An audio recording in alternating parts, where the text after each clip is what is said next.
Hello everyone, আজকে ইমাজিনারিং স্টুডিওর এই এপিসোডে আমরা ফুললি নতুন একটা জিনিস নিয়ে আসব, যেটা খুব বেশি একটা প্রচলিত না, খুব বেশি একটা খুব চেনা জানা না বাংলাদেশের পার্সপেক্টিভে, কিন্তু ডিজাইনারদের জন্য, প্রোটোটাইপ ডেভেলপারদের জন্য it's a very important things and very lovely things.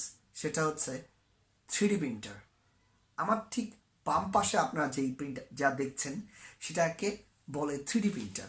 অর্থাৎ এর মধ্যে আমি থ্রি ডাইমেনশনে প্রিন্ট করতে পারি। তো আমি যে প্রিন্টারটা কিনেছি এখানে, বা প্রিন্টারটা আমি যেটা এখানে দেখাচ্ছি, সেই প্রিন্টারটার নাম হচ্ছে এন্ডার 3। এটা ক্লিয়ারিটি সিরিজের একটা প্রিন্টার এবং আমি এটা ইউজ করছি লাস্ট 3 মান্থস ধরে। তো এরপরই আমি আসলে এই রিভিউটা দেওয়ার জন্য, অনেকেই এর মধ্যে আমি অনেক কিছু প্রিন্ট করেছি, আমরা অনেক কিছু করেছি, সেগুলো নিয়ে আজকে আমরা মূলত কথা বলবো। তো প্রথমেই আসি, আমরা জেনে নেই what is 3D printer. 3D printer কী এবং কী করে এটা দিয়ে। তো আসুন 3D প্রিন্টার সম্পর্কে জানি। আমরা তো সবাই কাগজের এই ধরনের প্রিন্টের কাগজ আমরা দেখেছি, যেটা আপনার 2D প্রিন্ট করে। তো আর 3D প্রিন্টার এরকম 3D অবজেক্ট ক্রিয়েট করে, ঠিক আছে।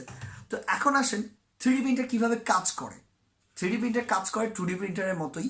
আমরা 2D প্রিন্টার যেগুলো দেখেছি, কাগজের যে নর্মাল প্রিন্টার, সে প্রিন্টার আমাদের একটা একটা করে প্রিন্ট দিতে থাকে। পেজটা একটা দিকে নিচে যেতে থাকে একটা অ্যাক্সিস বরাবর, আর সে অপর অ্যাক্সিস বরাবর কন্টিনিউয়াসলি প্রিন্ট করতে থাকে।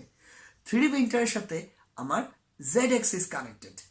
তো তো সো ওই Z axis step by step সে উপরে উঠতে থাকে এবং সেটা একটা ওরকম অবজেক্টের মধ্যে দিয়ে চলে আসে। আমরা 3D প্রিন্টার সম্পর্কে আরও ডিটেলস দেখতেছি। আমি যে আমার 3D প্রিন্টারটা এখানে দেখাচ্ছি, পরিবেশন করছি, সেই 3D প্রিন্টারটা সম্পর্কে ইন ডিটেইল দেখাবো এবং 3D প্রিন্টার নিয়ে আমরা কি করেছি, কি করছি, সব কিছুই বলছি।